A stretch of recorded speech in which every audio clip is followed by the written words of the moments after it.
everybody. My name is Namchul, the Director General of the Korea Research Institute Vocational Education Trainings. Today I am here to lead this session at the moderators. We have two presentations which will be followed by discussion times. The main topic for these sessions, track C, we know everybody is C-1, yeah? Strategies for working overseas to increase youth employment. In Korea, youth unemployment has been a major problem and drawn a lot of attention.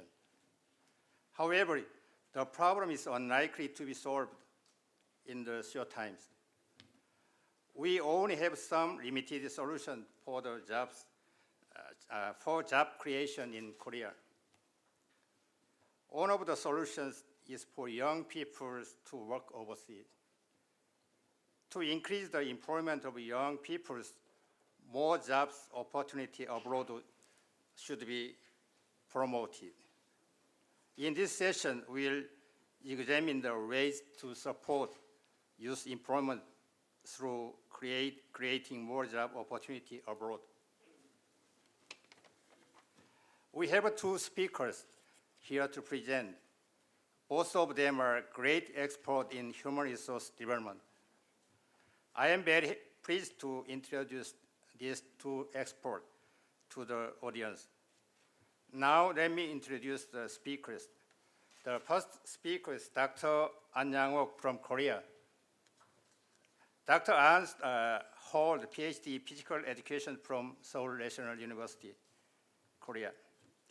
Dr. Han has been serving as the president of the Korean Federation of Teachers Association since 2010.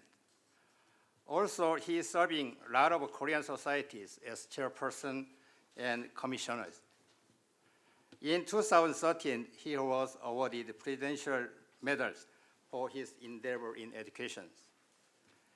Dr. An will give us a presentation about strategies to promote Korean teachers teaching abroad in connection with Korea ODA and youth employment.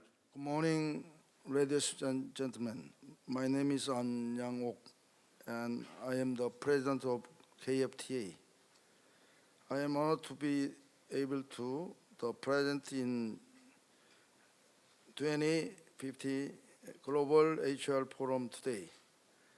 As a president of the largest teachers association in Korea, I'd like to share my opinions on today's topic.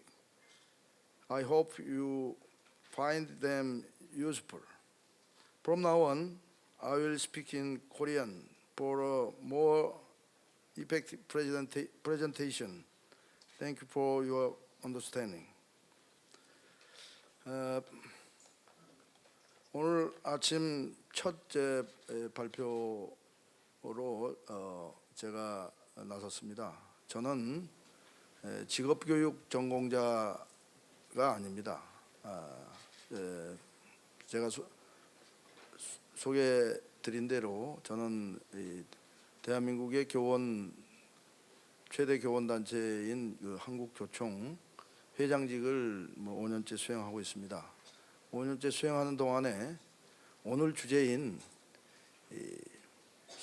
우리 세계 글로벌 위기에 글로벌 금융 위기를 비롯된 이러한 청년 취업의 위기나 또 노령으로 인한 청년 취업 위기에 대한민국도 직면하고 있는 현실 속에서 특히 이 교원들의 해외 진출과 관련해서 그동안에 정부에 많은 정책 제안도 했고 또 오늘 저희가 대한민국이 이 정도로 발전해 나가는 데 있어서 첫 번째 직업군의 해외 진출은 잘 아시다시피 서독의 광부 관원이었습니다.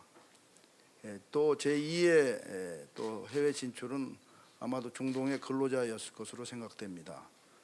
저는 이러한 직업군에 있어서의 가장 최근에 관심이 소홀히 되고 있는 부분이 바로 이 교원의 해외 진출이 대한민국의 역동성을 만들어내는 또 하나의 또 계기가 되지 않을까, 평소에 그런 생각을 갖고 있었기 때문에 오늘 제가 이 세션에 자청을 하였습니다. 오늘 청중 여러분들과 저보다는 저 이후에 발표하시는 해외의 석학 발표자들은 아마 직업교육에 많은 폭넓은 의견을 제안드리라고 봅니다. 저는 오늘 이 교사의 해외 진출이 얼마나 의미 있는 일인가를 여러분들과 한번 공감하고자 합니다. 어제 여기 청중 여러분들이 우리 개회식 때 기조연설을 했던 고촉동 싱가포르 총리의 발표를 들으셨을 것으로 생각됩니다. 고촉동 총리께서 발표하신 기조연설에서의 가장 저에게 감명 깊게 다가오는 발표의 내용 중에 하나는 마지막에 싱가포르의 교육 방향의 정체성은 정말 싱가포르인의 국가적 정체성을 바탕으로 세계로 나아가게끔 한 후에 다시 싱가포르로 돌아올 수 있게끔 하는 그러한 방향을 세계화의 방향이자 미래의 싱가포르의 교육 정책의 방향으로 말씀하셨습니다. 이 말씀을 들으면서 저는 김우중 전 대우건설 회장의 아주 베스트셀러였던 세계는 넓고 할 일은 많다 하는 어기와 생각이 났습니다.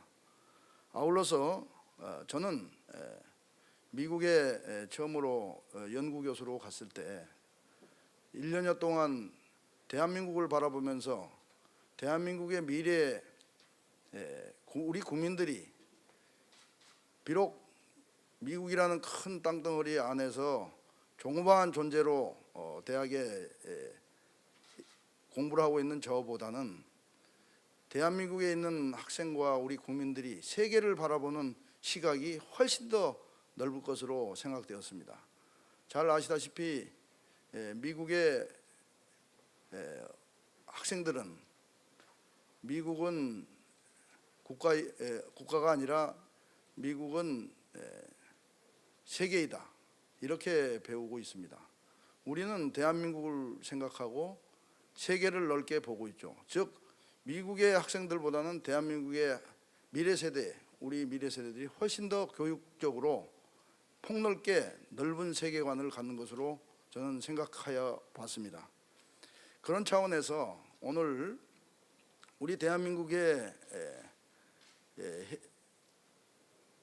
좀 전에 말씀드린 대로 세계 금융 위기로 인한 청년 실업이라든가 또 100세 시대의 노령화로 인해서 모든 나라가 다 공히 대한민국뿐만 아니라 세계의 모든 국가들이 모두 공히 앓고 있는 청년 실업의 문제를 극복하기 위한 방향은 역시 세계화 시대에 대한민국 안에서 해결할 수 없고 세계로 나아가 있다는 전제를 바탕으로 오늘 저는 교육 문제에 있어서 우리 교사의 해외 진출에 대해서 문제의식을 갖고 한번 여러분들과 공감을 해보고자 합니다. 잘 아시다시피 과거와는 다르게 적어도 한 10년 전부터 교사의 해외 교사의 대한민국의 교사대의 학생들이 취업률은 초등교사의 경우에는 교육대학을 졸업한 후에 54.1%밖에 되지 않습니다. 아마 일반 국민들은 과거와 다르게 과거의 생각에 머물러 있어서 교육대학에 졸업하면 100% 모두 취업하는 것으로 합니다만은 현실은 그렇지 않다는 것입니다. 또 중등교사는 더더욱 심대한 현상입니다. 잘 아시다시피 중등교사는 18.2%에 밖에 취업이 되지 않고 이 대한민국의 교육대학, 사범대학을 진학하는 학생들은 잘 아시다시피 대한민국의 그 당해년도에 학생들 모집단에서 3% 안에 드는 그런 매우 대한민국의 최고위 우수한 학생들에도 불구하고 이 학생들이 졸업하고 난 후에 모두 다 초등 교사의 경우에 50%, 또 중등의 경우에는 80% 가까운 학생들이 노량진 학원을 중심으로 사실 방황하고 있는 것이 주지의 사실입니다. 그러한 측면에서 이 우수한 인력 자원을 청년 실업으로 계속 내몰게 하는 것은 대한민국의 국력의 낭비이자 또 대한민국의 비록 교사가 어렵게 된다 할지라도 매우 부정적인 인식을 바탕으로 미래 세대들을 교육할 개연성이 충분하다. 저는 이렇게 생각을 하고 이 우수한 자원을 세계로 진출해야 되겠다는 평소에 생각을 갖고 있었습니다. 그러면 어떻게 이 해외 진출을 시킬 것이냐 하는 부분에 대해서 저는 우리 청중 여러분들과 함께 공유해야 될 부분은 최근에 우리 사회의 가장 중요한 화두가 이제 나 혼자 또 정부 하나, 기관 하나가 혼자 나 홀로 살 수 없는 그러한 시대로 접어들면서의 중요한 개념으로 대두는 것이 바로 협치입니다. 저는 세계로 나아가는 데 있어서의 우리 교육 정책을 담당하는 교육부와 또 외교를 담당하는 외교부의 진정한 협치만 이루어진다면 많은 부분이 해결될 것이라는 평소의 생각을 갖고 있었습니다. 잘 아시다시피 우리 대한민국은 OECD 국가에 편입되었습니다. OECD 국가에 편입되어서 우리 저개발국 지원 사업으로 ODA 사업을 하고 있는데 OECD 국가 총 600억 불 중에 대한민국은 8억 불 정도의 지원을 하고 있습니다. 가까운 일본은 80억 불 정도의 지원을 하고 있는데 우리 대한민국은 많은 OECD 국가뿐만 아니라 개발도상국이나 저개발국에서 많은 지원을 요청하고 있습니다. 즉 코리아 디스카운트라는 그러한 사실은 우리가 평가받지 않을 그런 접근을 하고 있는데 이제는 코리아 프리미엄으로 이렇게 변화돼야 되지 않을까 싶고, 그런데 더욱더 중요한 것은 이 ODA 사업의 기본 그 투자 방향을 보면 소셜 인프라, 즉 또 이코노믹 서비스 중심으로 직접 돈을 준다거나 아니면 시설 지원이라든가 이런 방향으로 하드웨어적 접근으로 비유한다면 소프트웨어적 접근을 해야 된다. 즉 우리의 우수한 인적 자원을 지원하는 형태로 방향이 변화되지 않을까 생각합니다. PPT에 나온 여러 가지 이 도표상에 나온 대로 거의 이 휴먼 리소스에 관련된 부분에 대해서는 거의 관심을 소홀히 하고 있다는 것이 저의 갖고 있는 문제의식입니다. 따라서 우리는 바로 이 훌륭한 우수 자원을 외교부의 이러한 이 ODA 사업과 관련지어서 또 이 연결진다면 많은 정책적 아젠다들이 생기지 않을까 이렇게 생각합니다. 즉 우리 대한민국은 그동안에 우수 자원들을 우리 국내적으로 보면 주로 우리 교육 생산성을 교육력을 강화하면서 전 세계가 대한민국은 교육으로 발전한 나라, 그래서 교육을 배우고자 하는 그러한 아주 호기심과 기대가 매우 큽니다. 제가 올 8월에도 아세안 10개국이 교원단체들이 모인 ACT, 즉 아세안 카운실 오브 티처스라는 그러한 단체에 한국 교총이 정식 국가 회원국으로 아세안 국가를 제외한 나라 중에 최초로 공식 회원국이 되었습니다. 그래서 태국에서 협의회를 했습니다마는 그 나라들의 교원들이 모두 다 매우 대한민국을 정말 배우고 싶고 오고자 하는 그런 강렬한 그러한 동기를 발견하였고 또 요청하여서 내년 8월에 아세안국 비아세안 국가 최초로 아세안 국가 교원들의 협의체의 회의를 저희 대한민국에 유치를 하였습니다마는 이런 방향으로 우리 이미 15년 전, 20년 전부터 우리 대한민국의 대학은 많은 외국 학생들을 유치하기 시작했고 그러한 방향으로 그런 힘으로 바탕으로 우리 대학 구조 개혁이 지금 이루어지고 있습니다마는 많은 대학들이 어떤 측면에서 연명하고 있는 대학들이 많다고 생각합니다. 바로 이 교육 인력을 수입하는 이 방향은 저는 이제 한계에 다다랐다 이렇게 저는 감히 말씀드리고 싶고 이제는 방향을 패러다임을 완전히 바꿔서 교육 인력 수입에서 교육 인력 수출 전략으로 방향을 바꿔 나가야 된다 하는 것이 저의 오늘 첫 번째 여러분들 우리 청중 여러분들과 공감하고자 하는 힘입니다. 방향입니다. 좀 현실을 조금 더 구체적으로 살펴보면 잘 아시다시피 많은 대학들이 중국 가까운 동남아시아의 여러 학생들을 유치하는데 과연 그 학생들이 지금 대학에서 운영하고 있는데 진정으로 우리의 대한민국의 교육의 여러 가지 프로그램이라든가 교육 방법론에 심취해서 오는 것이 아니라 하나의 취업을 위한 도구, 수단화하는 것이 또 주지의 사실입니다.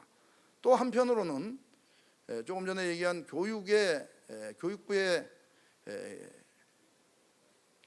해외 진출과 관련한 교사 해외 진출과 관련한 현실을 좀 청중 여러분들과 공감을 한다면 주로 교사의 교류 형태로 즉 한일 교사 교류, 한중 교사 교류, 또 동남아시아의 교사 교류, 또 이명박 정부 때는 아주 극소수였지만 미국의 교사 교류를 통해서 미국의 과학교사, 수학교사를 일시적으로 진출시킨 적은 있습니다. 그러나 이러한 이 방향들이 주로 이 교사를 서로 상호 교류한다거나 아니면 우리의 교육원을 통해서 일시적으로 어떤 형태로든지 연수 형태로 이루어지기 때문에 그 나라에 정말로 천착이 되어서 직업으로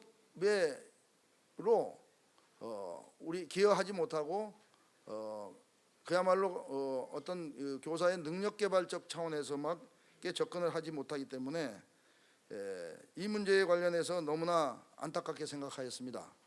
그래서 제가 올해 5월 15일이 2015년 5월 15일이 34회 스승의 날이었습니다. 대한민국 최초로 스승의 날 공식 기념식에 공식 방문을 대통령께서 박근혜 대통령께서 하셔서 제가 황운여 장관과 함께 수행을 하면서 이 바로 교사 해외 진출에 대해서 제가 역설을 좀 하였습니다. 그래서 박근혜 대통령께서 콜롬비아를 다녀오시면서 공감을 하고 콜롬비아 대통령께서도 한국 교육에 대한 호기심을 강력히 표출하셨다 하시면서 그로 인해서 바로 내년에 바로 20명에서 이 기초교육 현장 교원들을 300명으로 늘리는 국제교육진흥원에서의 그런 계획이 증가되어서 약 원래 100억을 지금 국회에서 심의 중입니다만 예산 심의 중입니다만은 100억의 예산을 기재부에서 요청을 하여서 제가 알기로는 74억이 별도의 그런 예산이 편성된 것으로 압니다.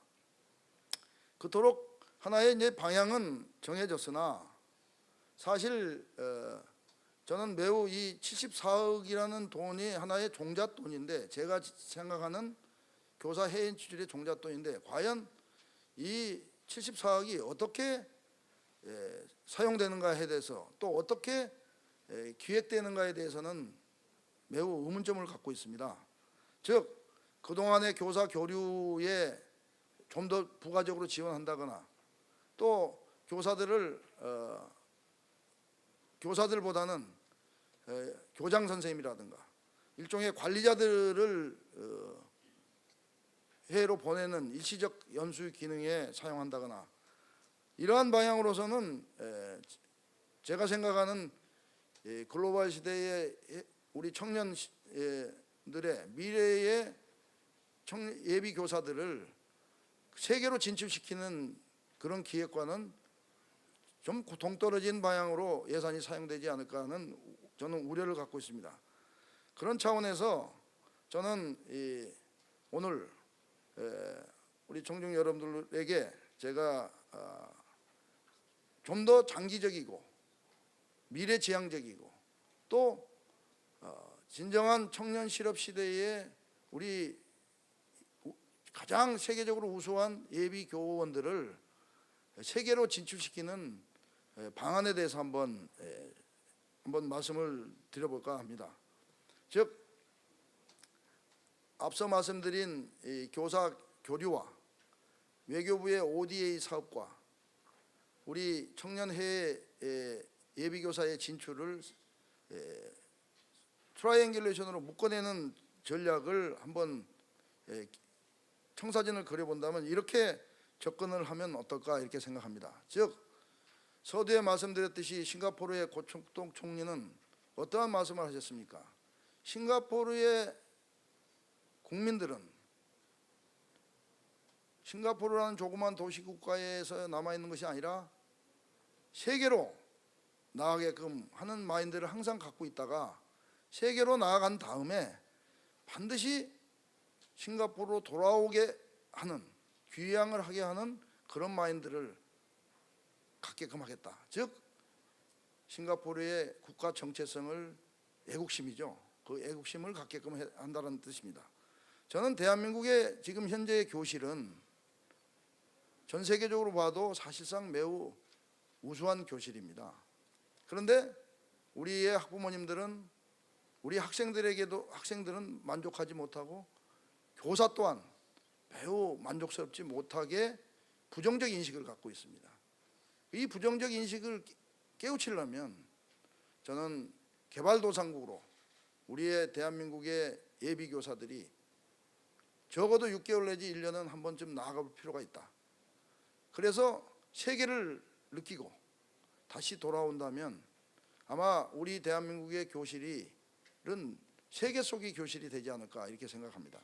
그런 차원에서 예비교사를 적어도 3년 내에 단계적으로 우리 지금 몸살을 앓고 있습니다마는 교육감 직선제 이후에 교육감님들께서 이런 국정화에 매몰되거나 정치 논쟁에 매몰되는 것에 대해서 매우 안타깝게 생각하고 제가 오늘 제안하는 이러한 부분에 국가와 지방교육 정책이 지방교육 행정가들이 함께 힘을 모은다면 저는 반드시 이 실현 가능하다고 보고 말씀드린 대로 외교부가 각 대사관에서 적극적인 협력을 한다면 또 각 대사관에 있는 주재 교육관들이 정말로 이 문제에 같이 협치를 한다면 충분히 가능한 일이고 또 앞서 말씀드린 ODA 사업의 증가분은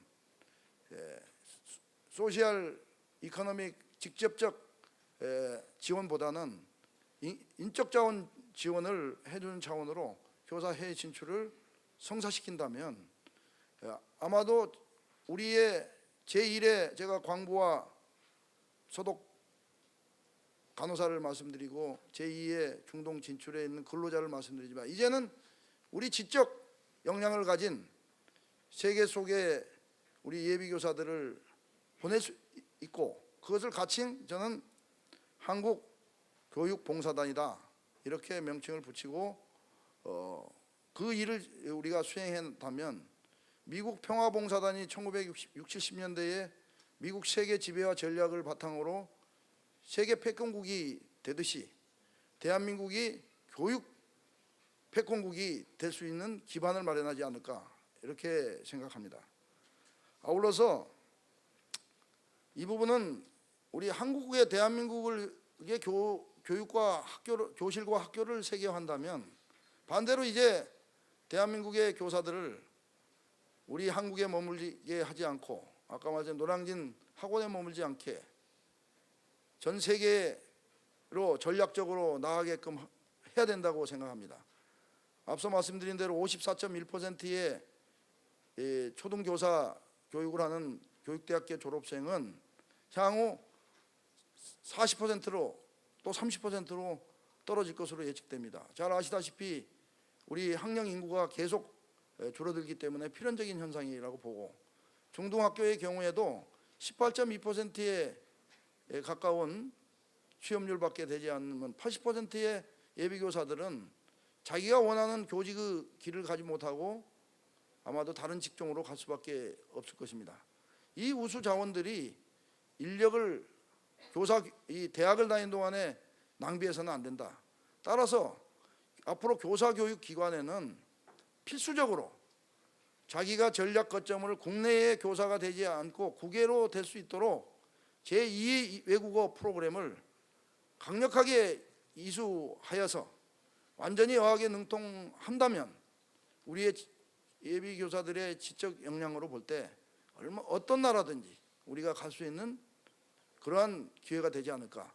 즉 그것을 예비교사 교육기관을 통해서 프로그램을 교육부와 또 우리 현장에 있는 대학 당국자들이 함께 고민을 하여서 완전히 사기 자조적이 되고 있는 사범대학 교수나 교육대학 교수들이 미래의 제자들을 위해서 새로운 프로그램을 만드는 교육 혁신을 해야만이 아마도 정부가 지금 추구하고 있는 구조개혁 방안에서 저도 노력했습니다. 저도 교육대학 교수입니다만은 빠져 있지만 저는 그렇게 특혜를 줘서는 안 된다고 생각합니다. 함께 구조개혁 틀 안에서 제가 마지막으로 제안하는 이 프로그램을 성사시킨다면 저는 세계 200개국의 어느 나라 어느 곳에 가서 얼마든지 적응하고 그 나라의 교육의 리더가 될 수 있고 잠재적 리더가 되어서 아시다시피 태권도가 우리 대한민국의 국기 스포츠라고 하는데 이 태권도 지도자분들이 훌륭한 무슨 능력을 갖췄습니까? 어학 능력을 갖췄습니까? 도전 정신 하나로 세계의 모든 나라에 태권도 도장이 없는 나라가 없지 않습니까? 그것처럼 우리 대한민국의 예비교사들의 진취적인 역량을 만들어내어서 나아가게끔 한다면 저는 우리 대한민국이 진정한 OECD 선진국으로 향해 가는데 이 교육 역량을 가진 우리 대한민국의 예비교사와 현직 교사들이 정말 오바마 대통령이 얘기하는 네이션 빌더로서 제2의 관점의 네이션 빌더가 되지 않을까 이렇게 평소에 생각하고 평소에 항상 교육 당국과 또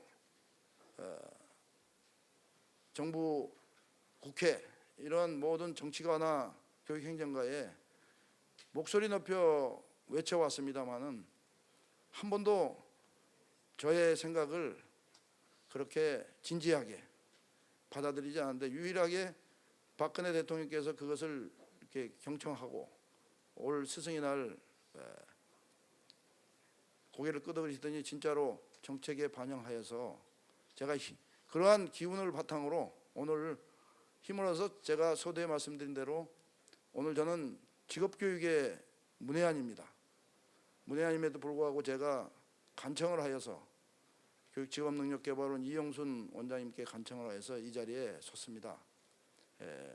문외한인 저에게 이런 기회를 주신 한국경제의 김기웅 사장님이나 특히 이영순 직업능력개발원장님께 정말 깊은 감사를 드리며 오늘 제가 말씀드린 이 방안은 대한민국의 미래에 큰 또 다른 이정표를 만들 수 있다는 확신이 있기 때문에 청중 여러분들이 모두 함께 공감하여서 정책에 반영될 수 있는 보이지 않는 길을 좀 주셨으면 하는 부탁을 드리면서 저의 발표를 마치고자 합니다. 감사합니다.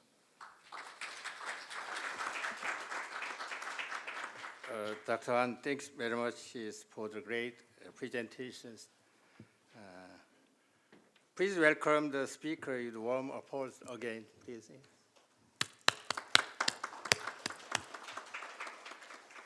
Okay, now I do not want to summarize about the presentation because time is short, time limitations.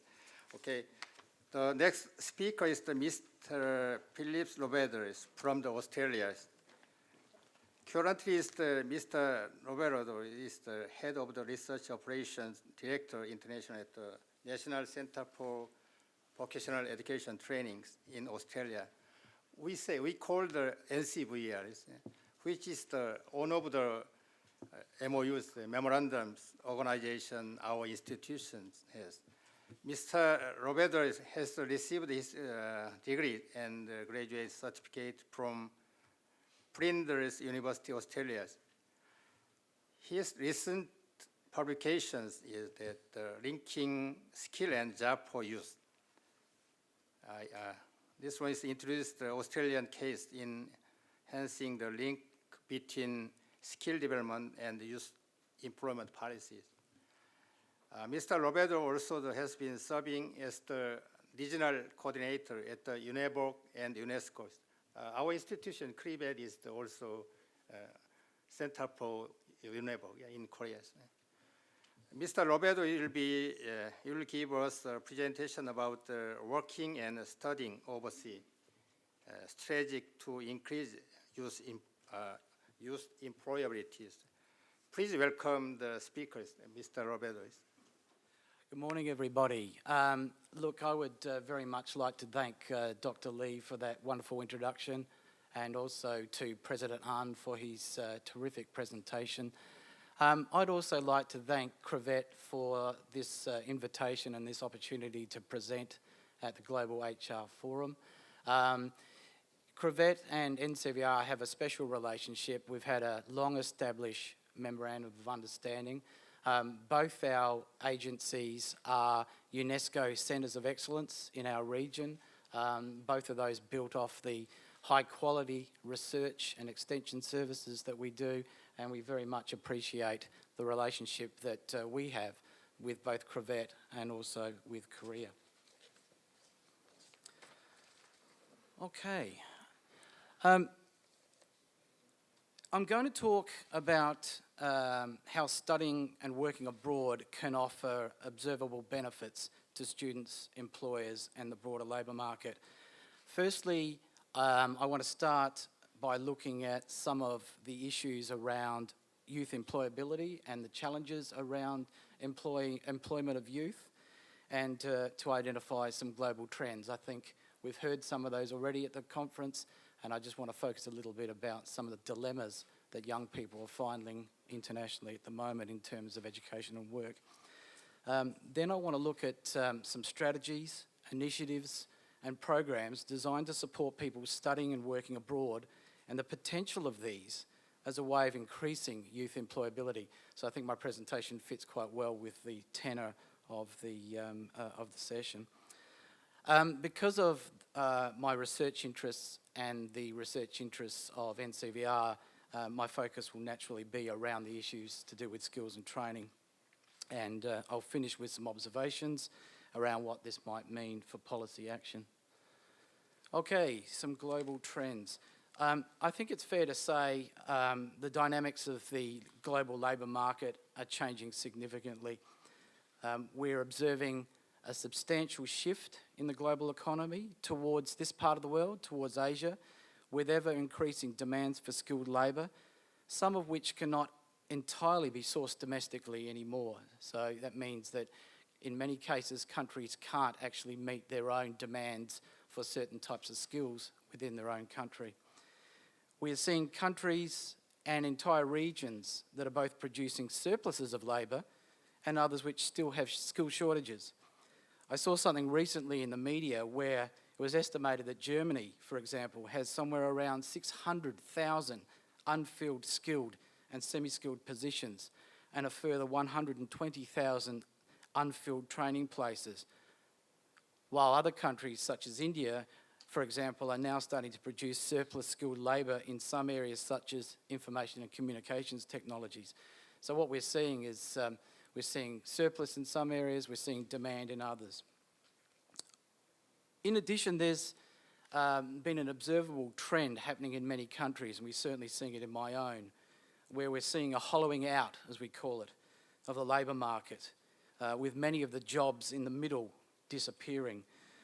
It's estimated by PricewaterhouseCoopers, the consulting firm, that nearly half of today's jobs will be automated in the next 10 to 20 years, while it's been estimated that by 2020, employers worldwide could face shortages of, for example, 85 million people, skilled workers, particularly in emerging areas, emerging fields, such as cybersecurity as one example. We are seeing the rise of the knowledge worker and occupations with an emphasis on handling information and non-routine problem-solving functions, such as software design and engineering. So what we're starting to see is jobs being created at the very, very skilled level and some still remaining at the lower skilled level, but inexorably we're starting to see the jobs in between, those that the middle class in particular are currently doing, are just starting to disappear. In the Australian context, we're starting to see a hollowing out of the middle, and that's expected to continue into the future. I think what is obvious is that these changes are actually affecting young people and young workers even more than older workers. And I'll talk a bit about that in a moment. I've taken this from the OECD. These changes that I've just been talking about in terms of the global labour market are also extending to international trends in education and skills. The OECD predict that by 2020, China and India will account for 40% of all young people with tertiary education in G20 OECD, while the United States and European Union countries will account for only 25%. So the race is on to prepare the future global workforce. And I think the previous presentation by President Ahn, I think, was very relevant about the importance of participating globally, that there's a real thirst, I think, to participate and to educate our future leaders and our future workers. And we're going to see very skilled workforces being developed in countries like China, who have very young populations, and India. There's also been a trend observed in international education as well, so export education. Although clearly the US still remains the world's leading study destination, together with some other countries like in Europe, the UK, Germany, France, and Australia to a large extent, I think many of these leading destinations are now starting to lose market share and may continue to do so. So again, coming back to this importance of countries wanting to export, skilled people and skilled labour. And in terms of export education, we did see a dip in that sort of activity after the GFC, but we've seen quite a bit of recovery since. I just mentioned that many jobs are likely to disappear while others will remain important. This diagram, again from PricewaterhouseCoopers, indicates the risk posed to jobs from computerisation and technology in the next 20 years. The percentages represent the likelihood of a job being replaced by either a computer and or technology. So the higher the percentage, the greater the likelihood it will be vulnerable to occupational obsolescence. Note there is a trend away from routine and repetitive jobs, things that are more easily and consistently performed by advanced technologies, towards jobs that require social and creative intelligence, technical ability and communication skills. Those that are most at risk in the future are things, like clerks, for instance, bank tellers. We all know from our own experience that we do a lot of our own banking now online. So the number of visits we make to an actual bank branch is very much less than what it might have been 10 or 15 years ago. While jobs like medical practitioners, education, health, welfare, social community services, nurses, ICT, technology, engineering, all of those sorts of things are least likely to be affected by technology and are more likely to remain relevant and important. I think it's important to say that new technologies also open up new possibilities. New technologies like 3D printers can drive innovation and creativity, and the internet and global shipping and production networks can open up access to new markets, and people may increasingly require and demand entrepreneurial skills. In addition, a focus on STEM skills, as we call them, the sciences, technology, engineering and maths, and other important employability and foundation skills, and addressing well-known issues that are in this particular area in many countries. It's very much on the policy agenda in countries at the moment. I know from Australia there's a real focus on increasing the STEM skills within our school students, but also in vocational and higher education. But different models of applied learning requires also the active engagement of employers and other social partners in training delivery. But these skills can't stand alone, and they need to be backed up by the ability to relate to people, to manage teams, to communicate, and to share ideas. All right, a little bit about youth. Young people consistently outpace older workers in terms of official unemployment statistics in most countries, and the highly skilled are often unable to secure employment in their own home country commensurate with the training that they've received. Their employment prospects are very, very closely linked to economic cycles. In 2013, again using Australia, Australian tertiary education graduates, for example, took on average 4.7 years after leaving full-time education before they found full-time employment, and that's increasing. And a further 2.7 years to find any work. So what we're finding is that the actual amount of time that people are taking to actually get jobs that are relevant to the skills they have obtained is increasing all the time. And this is from our longitudinal survey of Australian youth. Now, some of this might relate to the choices made in relation to study, with some fields of education possibly not exhibiting strong labour market outcomes in terms of jobs. But it's more likely that the major contributor is the difficulty of securing that first relevant job that provides that all-important experience that people need to get their foot in the door.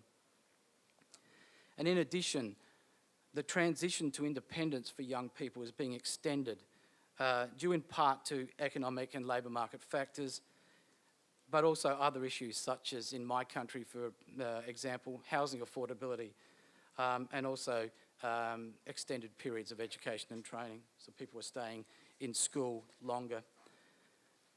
I do apologise, this diagram is starting to now get a little bit old, but you often see this brought out at conferences such as this. It basically looks at selected countries in terms of young people's unemployment, so they're in that 15 to 24 year age group, and it compares 1997 with 2012. The bars are 1997, and the diamonds are 2012.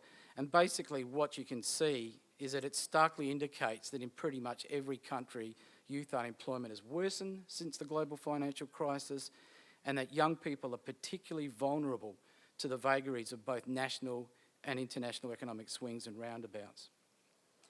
So with this backdrop in mind, I now want to talk and turn to the point of the potential of studying and working overseas.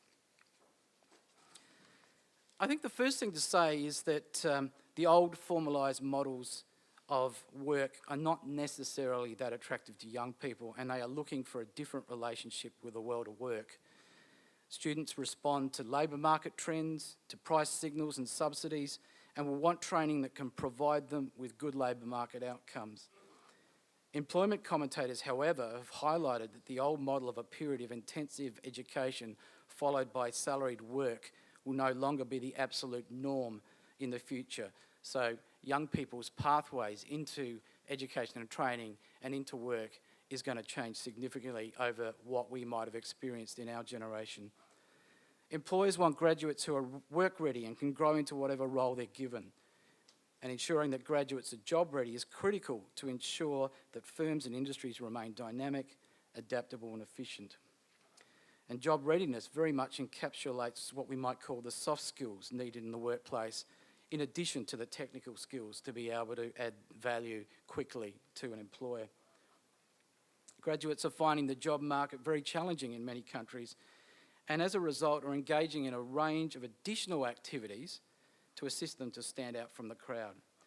And some of these opportunities are outside of their own country of birth and involve what we might call or term job preparation activities. And I'll talk a little about some of those now. Firstly, study abroad. I think Asian countries in particular have long recognised the importance of a global education, and as such is home to the world's most mobile student population. It's becoming increasingly common for domestic education programs to include a compulsory overseas study component. The international education market has been burgeoning again after a dip during the GFC, and countries have been establishing visa arrangements to attract international students. Examples of these sort of visa arrangements include Australia's visa subclass 573 and 574, the United States F1 student visa, the United Kingdom Tier 4 visa, the Canadian study permit, and the New Zealand study permit and visa arrangement. A benefit of these types of programs is that the students often stay on in their host country, working in their education and training speciality, or they return with ready-made skills that can be utilised within their own home labour market.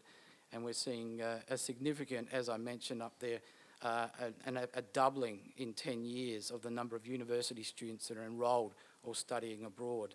And clearly countries like China, India and Korea have been leading some of that.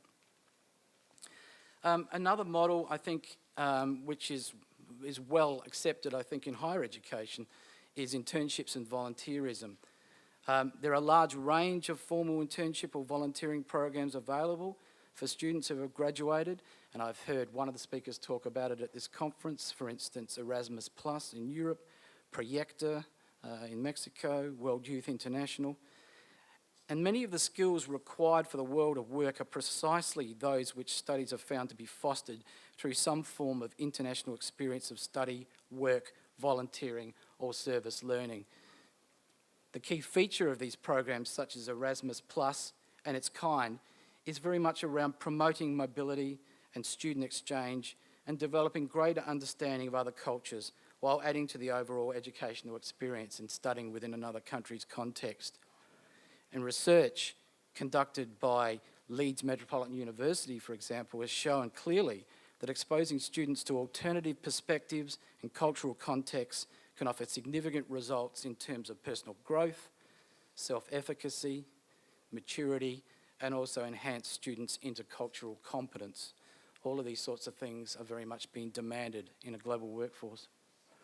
One that we see a lot in Australia is working holidays. This is where we allow young people, usually under the age of 30, to travel to other countries and enable them to experience different cultures and lifestyles in a more direct way than would be possible under normal visitor arrangements, such as working holiday programs, which broaden young people's life experiences and contribute to their personal development. For employers, using the Australian example, it has actually provided a ready-made workforce in geographically more remote areas and thin markets.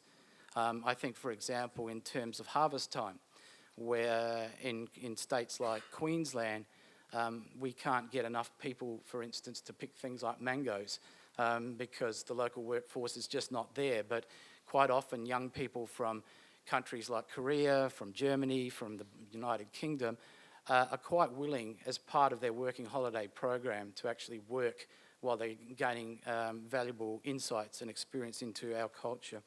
So we're very much seeing this sort of initiative happening within the agri-food industry and also in tourism and hospitality. I think it can also play an important role in bridging that transition from education to employment through a gap year experience for young people. So it nicely sort of connects their world of education and training with what to expect in a workplace situation. International study placements have long been a popular model for some higher education programs, and providing young people with an opportunity to participate in, for example, overseas work assignments. To a large extent, these have evolved from similar domestic graduate programs as a formal entry point to employment and career development for students graduating from university. They can be either program-based, usually involving rotations within a company, or they can be project-based, where the graduate works on a specific project for the length of their employment. They provide a unique opportunity for students to apply their theoretical learning in a real-world circumstance and to reflect upon the practical relevance of the subjects that they've studied. And we have, of course, over many years now seen the growth of very large multinational companies with offices in various countries who very much value staff with what you might call complementary or portable skills. And young people with these skills have a clear edge in terms of labour mobility and working in companies that have global reach. How am I going for time? All right. Another more recent initiative or phenomena is what is called career integration, and it's become increasingly relevant. And it focuses on building awareness of international business and culture into the education and employment planning of young people. The focus of these programs are very much around instilling what we would call professional readiness skills in graduates. A very common complaint by employers and entire industries, and we see this in our own country and of Australia through NCVER's survey of employer use of the vet sector, is that young people in their minds come out of education lacking some of the important generic or employability skills that the workplace requires. They have the double benefit of preparing the graduates for success in the workplace in addition to their academic study, which prepares them technically to work in the job. And I think the best examples of these sorts of arrangements are ones where the practical experience is built into the whole educational experience and is not just bolted on at the end. So I think it's important to say that, you know, people need to actually plan for mobility and plan for these sorts of skills from very early on in their education and employment experience. At the global level, I've seen some literature around the development of global human resources. I mentioned we're in a global economy, so countries are now focused increasingly on labour market planning, which takes into account broader international markets and perspectives, not just a domestic focus. This extends to strategies for preparing young people and instilling in them skills around problem solving, adaptability and resilience and critical thinking, which are all highly valued across all industries, occupations and contexts. I have to make an important point here, though, that it's not only young people who need support to plan for a changing global workplace. Many existing workers who have been faced with structural changes in their industry or in the labour market also need to update their learning and skills and to often plan for second careers. So I think even though the focus of this session is very much on young people, that existing workers and older workers face some of the same sorts of dilemmas as our youth of today as well. Another recent and popular approach is introducing skilled migration programs to attract skilled workers. Australia has certainly been at the forefront of some of that. Skilled migrants are often younger, working and mobile. The research indicates that skilled migrants play an important role in lifting economic growth, workplace participation and productivity. Again, looking at the Australian experience, about 88% of migrants are aged under 40, as opposed to only 54% of resident Australians. So almost half of newcomers are aged 20 to 34, which is in that prime employment age group, versus 1 in 5 Australians. So migrants are mainly young and of prime working age. Market-oriented policies are more likely to attract and retain the brightest immigrants, yielding economic and social benefits to countries. And regionally focused schemes, like one that I've listed there, which is the Australia's Regional Sponsored Migration Scheme, can play a really important role in ensuring that skilled workers from overseas are attracted to regions of high growth or demand for skills. The question is often asked as to whether these types of schemes benefit international workers over domestic labour markets. So are these sorts of programs displacing local workers? Research by NCVER, my agency, has found that the answer is really no, that employers generally prefer to source labour that is either trained locally for a whole range of reasons, and that is often in areas of particular skills shortage or demand that they seek workers from other countries, although naturally this observation may vary between countries. So I think it's fair to say that these sorts of programs very much add to the pool of quality labour, not supplant what is already there. The examples from Australia suggest that quite strongly. We're nearly there. There's been a large range of mobility arrangements. We've talked a lot about mobility at this conference. There are a large range of these that are either in place or they're currently being negotiated to facilitate the recognition of skills between countries and to promote the smooth transition and transfer of labour. We've seen this most notably in the Eurozone for some years now, but there are projects or frameworks in place in other regions, including ASEAN. We heard from the Prime Minister of Singapore yesterday, and in the APEC region, in the CARICOM group of countries in the West Indies, and the South American Mercosur zone as examples where countries are actually working on how can they actually facilitate the movement of people, qualifications and skills, taking into account local, the logistics of the recognition of local labour market laws, rules, qualifications and what have you. And these sorts of arrangements are often built off the back of existing business and trade links and a logical extension to things such as free trade agreements. Nearly there. All right, so I'm finalising this now. So who benefits? I think for young people, the benefits are very much focused on gaining a broader cultural perspective and acquiring skills that are in demand in the global workforce. It helps them to participate in the global economy and to develop important connections and links that they may not have been able to achieve purely through their formal education. For the employer, it can allow some flexibility in their hiring practices, especially in skilled occupations where the domestic job market may not be able to adequately supply. It can be particularly important for employers within certain employment sectors, especially those in high technology industries or ones which require advanced science, technology, engineering and math skills. And there are also clearly financial benefits to the broader economy. It's been estimated, for example, that international students alone contribute more than £10 billion a year to the UK economy alone.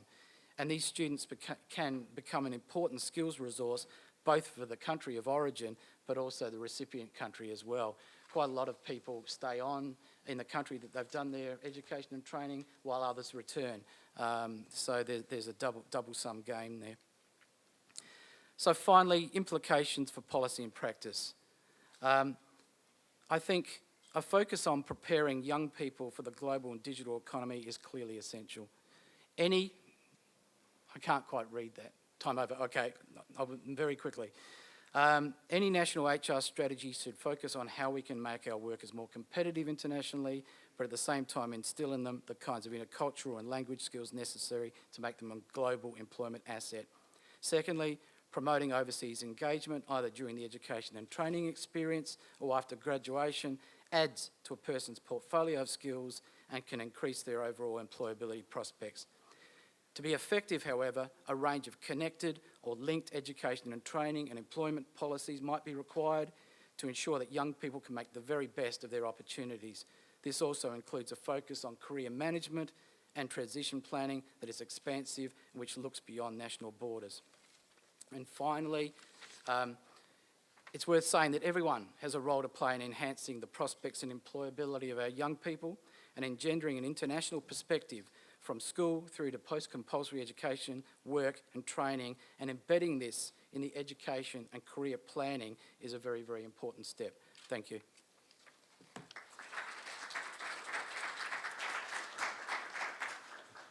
Thank you very much for your excellent presentation, Mr. Leverdias. Okay, after this enlightening presentation, I believe that many of us want to discuss about the presented issue in order to expand our thought. Before we start our discussions, I'd like to briefly introduce our brilliant discussant, Dr. Philippe Grace from Switzerland, and Ricardo Guisado from Spain. Yes. Okay. Dr. Gray is very difficult Spanish the pronunciation. Yes. Okay. Dr. Gray is the chairman of the Swiss Federation Institute for Vocational Education and Training. Almost same our institutions. Our institution is the KRIVET. This institution, SFIVET, is almost same role. Yeah. It's like Swiss and KRIVET. Okay. Dr. Gray has the doctoral degree in the social science from the University of Neuchâtel, Switzerland. Yeah. SFIVET is the owner of the MOU organization KRIVET. Dr. Grace currently teaches social work and social policy at the University of the Freiburg. He has published many books and research papers, but it was all written in Spanish, so it's a little bit hard to understand. Yes. Please welcome the Grace. So to present myself, so I'm coming from Switzerland. I speak usually French. So in my country, I was also before also a former minister in the government of Switzerland in charge of education. Just to say maybe a few things about this subject. I think the communication is very important. If you say to somebody, you have to go abroad, or especially young people, they won't go abroad. If you say you have to fight against unemployment, I think it's not a good reason. So I think you have to give positive reason to go abroad to find a job or training. Only positive reason. And this is, for me, maybe the most important thing.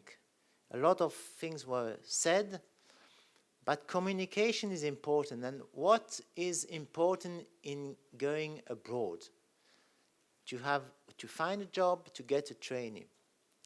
I think it's a possibility after this to have a better job. To have a better job. If you go abroad, when you come back, you have to think you will get a better job because you have a new experience. You have better skills, you knew other people, you have another culture, and this is what you get, I think, abroad. It's not, you can't send people like this because they won't go. But if you tell them you will get something more, I think they will go. And I said maybe something more because I don't want to speak too much. You need in a country, and this I can tell you this as former Minister of Education, you need commitment of the government, of companies, and of schools. When I say school, it's students and teachers. So if you haven't these three actors together, I think there is no chance. No chance. You really need three actors. And the government has to make a policy, the companies have to make a policy, and the school, teachers, students have to go make a policy. I can develop this afterwards. So I said, I don't want for the moment to speak too much. Now is the other discussant, Mr. Ricardo Guisado. Mr. Ricardo is the head of the international relations at the Tripartita Foundations for Training Employment Spain. Yeah. Okay, please. Thank you, Professor Lee. The first thing that I want to thanks to the KRIVET, the invitation to the Tripartite Foundation for Training and Employment to take part in this event. Well, the first speaker said that Taekwondo is very important, and I agree. I achieved black belt of Taekwondo in my country. I practiced Taekwondo for 16 years, and Taekwondo is a very important part of my life. It's not in my curriculum, but I am black belt at Taekwondo, and I am very proud of it. And also, it's not most important that we black belt of Taekwondo, but I am also veterinary. And we use diagnostics, prognosis, and treatment. And what is the diagnosis of my country? Well, we have a very high unemployment for the young people. Probably with now the employment of the young people is 49%. It's so high. Only Greece in Europe has a higher level of unemployment in the youth, for the youth people. In the opposite side is Germany, with only 7.2% of unemployment for the youth people. That is the diagnosis. We have a very big problem. And what's happened in the Spanish economy? Probably we have a problem with the economic structure, and we have another problem with our educational system. Why Germany has the lowest level of unemployment for your people? Probably because they have the dual system in the vocational training, and we don't have it.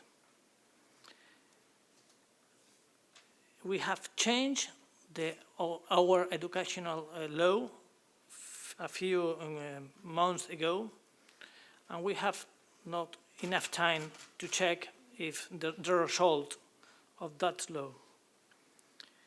But another problem of the Spanish people is that we have a very big lack of language skills. Probably we are the worst in Europe in language skills. And one of the things that our governments are to promote is the bilingual public in the European sense, not in the UK sense. Public is finance with public funds, public schools. And the regional government of Madrid has launched a few years ago a program for a bilingual schools. And now we have only in Madrid, in the Madrid region, it's a little region with a lot of habitants, but we have 335 public school bilinguals. And with the collaboration of the British Council, this year the regional government of Madrid has hired 450 assistants to give English in the class. Another thing that we have in Europe, and we think it's one of the most important programs in Europe, probably you know, is Erasmus. Erasmus is an incredible program. I can give you some details about Erasmus. From now to 2020, 2 million of youth Europeans will have the opportunity to go to other countries to obtain their university titles. But Erasmus is not only for university. Erasmus is also for school's age and also for a student for vocational training. And it's very important. Erasmus is also for teachers. From now to 2020, 800,000 of European teachers will have the opportunity to go to other countries. And this is very important. But from my point of view, from my personal point of view, it's very important to break this comfort zone of the children. We are always very over the children. We take care of them very carefully. And that's very important, with love. But it's important to think that we have to change the mentality of the new generations. We have to change the mentality because the future is the globalization. We are here, I'm Spanish, I'm now in Korea, speaking in English. That, from my point of view, is the Esperanto. The Esperanto doesn't exist. It's the English. It's the lingua franca. It's the new lingua franca. And it's stupid to be nationalist and say, no, English, I'm Spanish, is the third language in the world. No. The first language in the world is English, and here we are speaking English. And probably it's very interesting to promote summer camps for children among different countries, for example in Asia, but from the beginning, from 10 years to 15 years of age. I think it's important just to open the mentality of the children.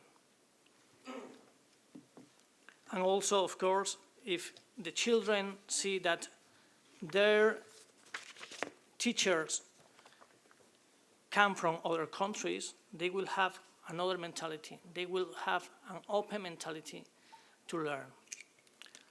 Okay, that is my ideas about these issues. Thank you. I think that these two discussions will lead our discussion on increasing. If you have any opinion and questions about the topics, please raise your hand and address your thought. The youth unemployment can be attributed to three sources. The first one is that the youth unemployment is always high in any time, anywhere, because of the lack of experience. So we have to accept it. So it's just like a seasonal unemployment. In the second case, now we are in the third IT-generated industrial revolution. So the structural unemployment may be a big reason for that. So I just wonder, how much do you think you refer the youth unemployment to such a structural changes now we are having? And then the other one is rather country-specific. For example, in the case of South Korea and some countries, they have some social hierarchy or cultural customs which kind of discriminate a certain group of people. So I'm not sure how much you are familiar with that cultural differences of South Korea from other countries, but I just also would like to ask you, how much do you think the youth unemployment in South Korea can be attributed to that specific reasons? One thing I have to precise about unemployment, in Switzerland, it's a very, very small country, but we have the average is 3.2%, so less than Germany, and 3.7 for the young people. To the first part of your question, I think one has never accept unemployment. One has always to fight against unemployment. It's not only a word. It's not acceptable. Then, for instance, in Spain, you have half of the population who have no job. It's not normal. So I think we are in a nice, I said this morning, we are in a nice hotel, but we can't accept. We have to fight against this, because young people and also every people has to get, for me, a job. So I explained maybe the situation of Switzerland, because we have a very low rate of unemployment. And I think we have a good economic situation. We have about 2/3, so 66% of our young people, students, they go in vocational education and training. You never found this in any countries. So we have only 20% who go to university. I know in your country it's the contrary. In France it's the contrary. But in our country, and I think it's a reason also of saying there is a low rate of unemployment, people are going in companies, and the companies train the students, train the children. So there is a social responsibility of the companies. And when I say you need 3 actors, government, companies, schools.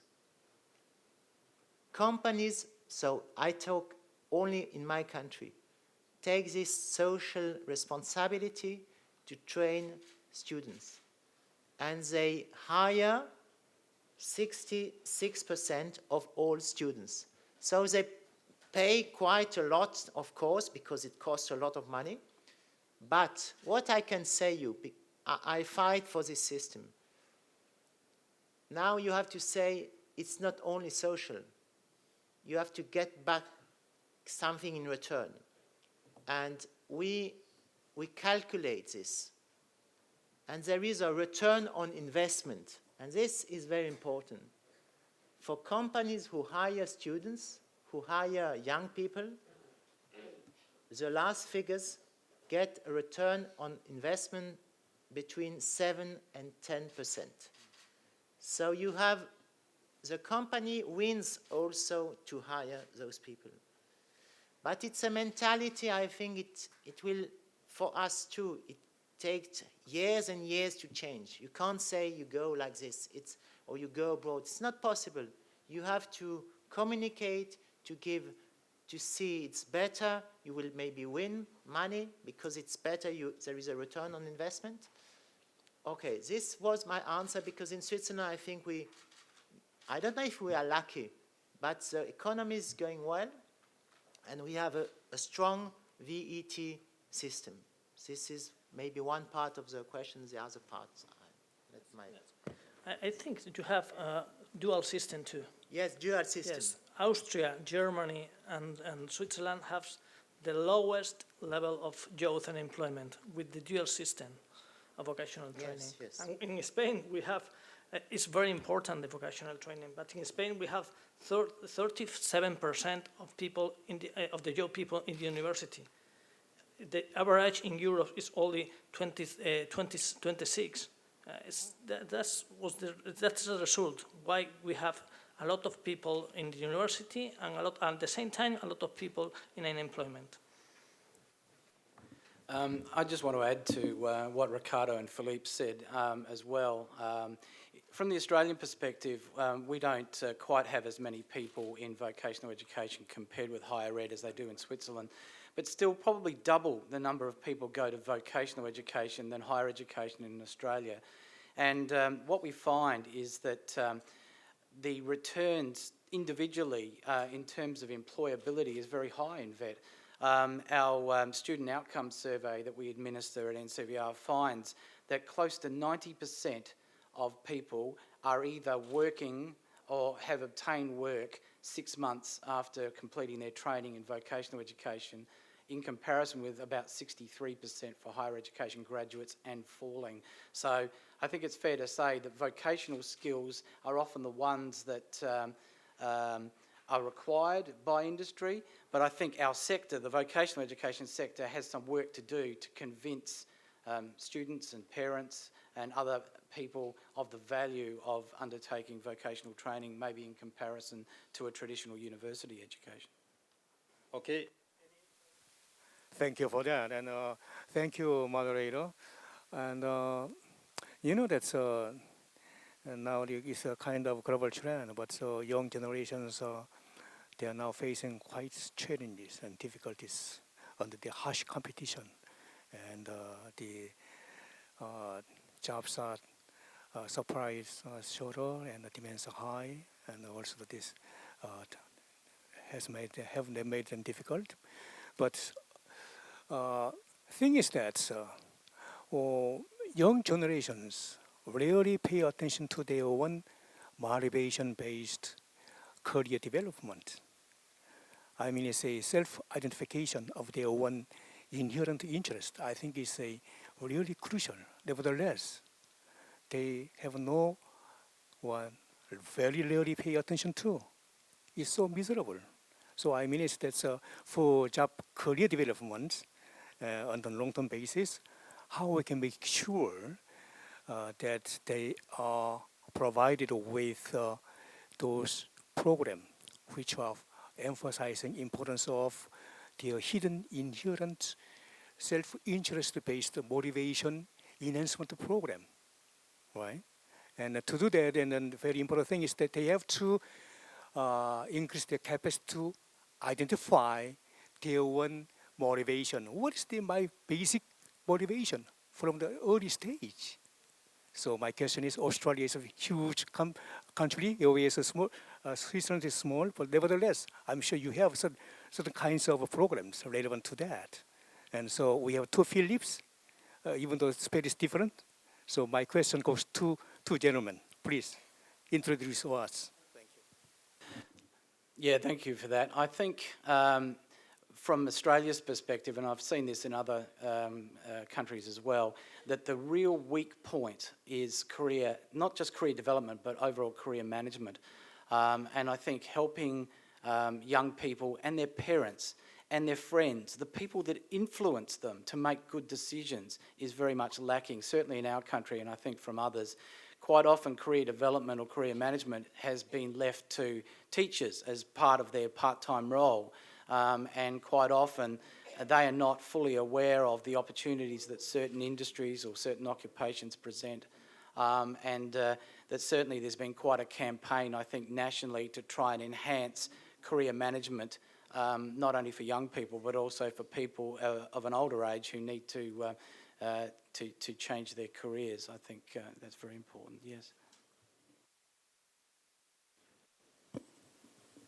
Well, motivation, of course, is very important, but first of all, I think you have to let the people free.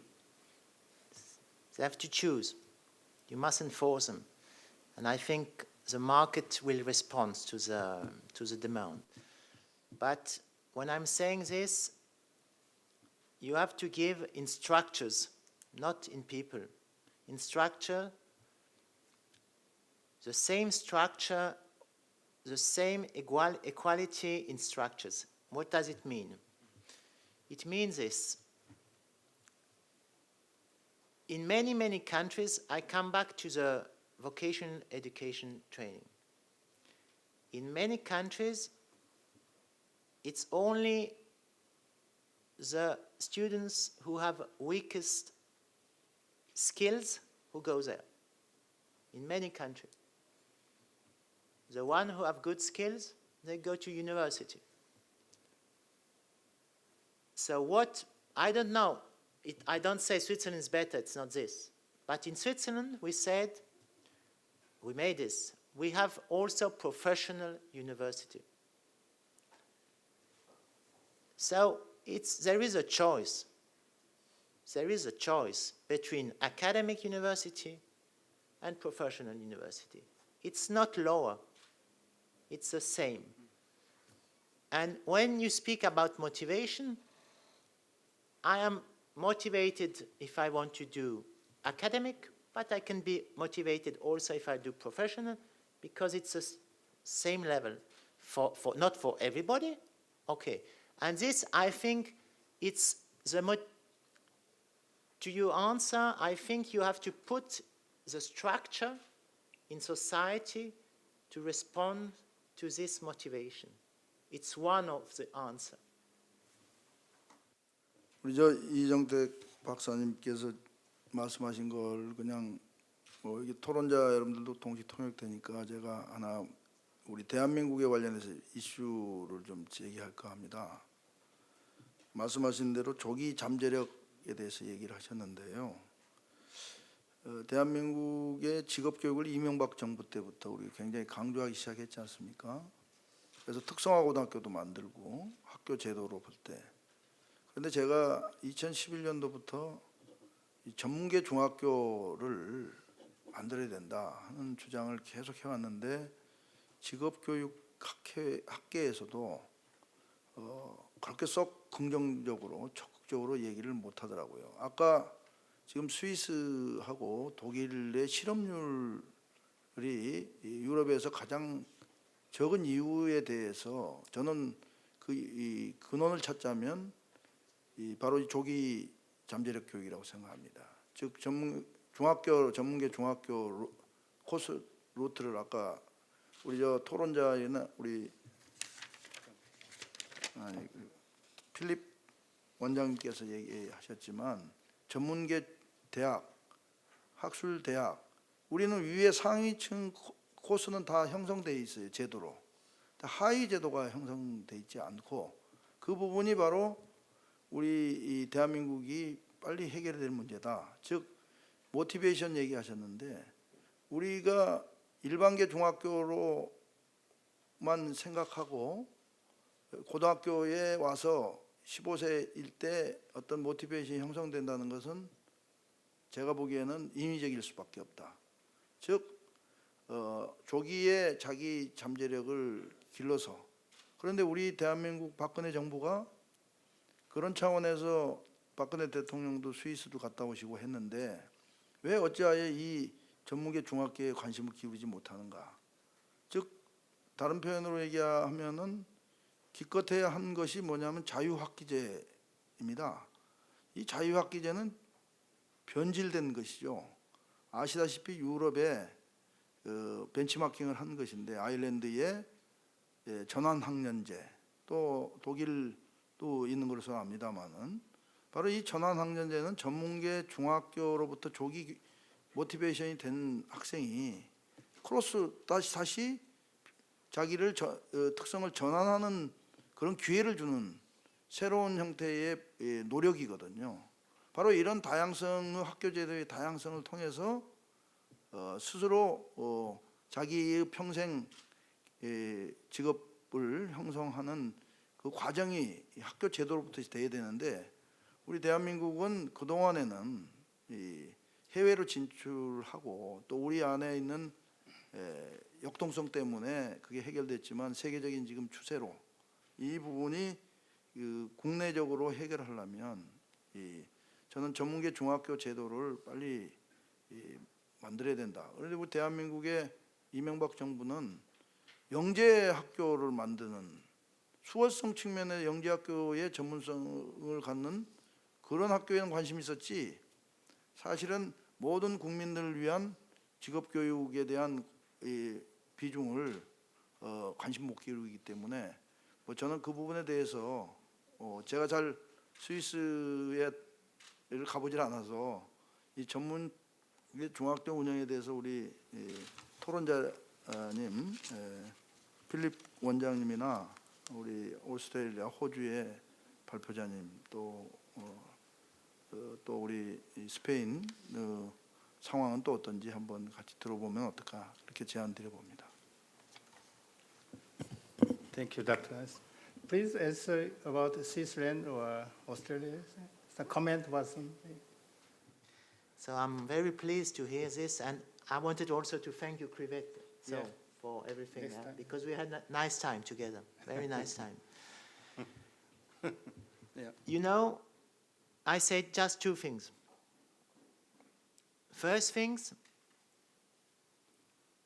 there are as many talents in men and in women.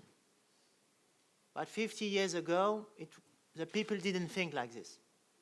I say now, equality. We have the same talents in men and women.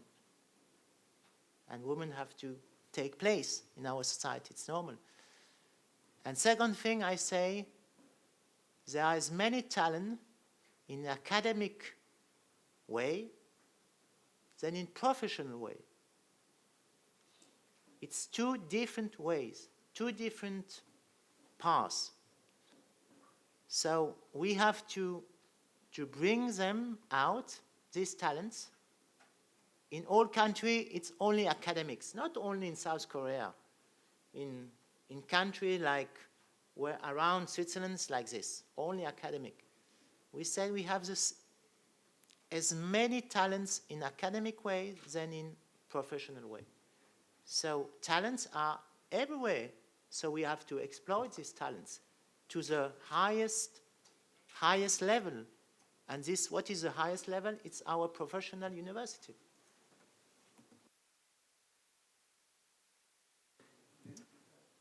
Look, just very quickly, I was going to say that the new jobs that are being identified will require new skills, many of which will still be able to be provided through higher education, many of which will need alternative training methodologies that I think can be delivered through vocational education and training.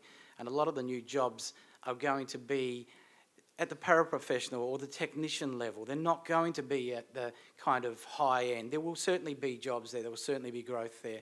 But, you know, I think workforces need to be nimble and they need to realise that their training systems need to adapt to new jobs as they arrive, as they materialise, and that the education system still churning out the same sorts of graduates with the same sort of characteristics are not actually helping us, our young people, in terms of preparing them for the sorts of jobs that are starting to emerge. 마지막 질문에 대해서 저의 의견에 대해서 좀 답을 좀 듣고 싶은데 조금 아쉬웠습니다. 아까 이재택 박사님 얘기하신데 우리 청중 여러분들께 제가 또 직업교육학계에 좀 정말 한번 같이 공유해 보고 싶은 것은 교원단체 회장으로서 미래 세대의 우리 대한민국의 아이들이 조기부터 정말 자기의 삶에 대한 커리어를 가질 수 있도록 하는데 저는 전문계 종합교의 정책을 과감하게 실행해야 되지 않은 실행해야 될 때가 오지 않았나 이 생각을 다시 한번 강조드리고 저의 주제가 너무 스페셜했기 때문에 그렇지만 우리 대한민국 교원들의 우수성을 세계로 가는 지금 중등의 경우 예비교사는 20%밖에 취업률이 되지 않고 초등교사도 50% 이하로 떨어지고 있는 상황에서 이 우수 자원들이 정말로 체계적으로 세계로 나아갈 수 있도록 하는 국가 정책적 아젠다로 좀 채택되기를 소망해 봅니다. Thank you, Dr. Hans. I appreciate everyone's participation in the sessions and sharing your brilliant ideas, thought about your employment and working overseas. Today we have meaningful sessions that helped us to deepen our discussion to solve the problem of youth unemployment. I hope you will have a great time in the other session later today. Thank you very much.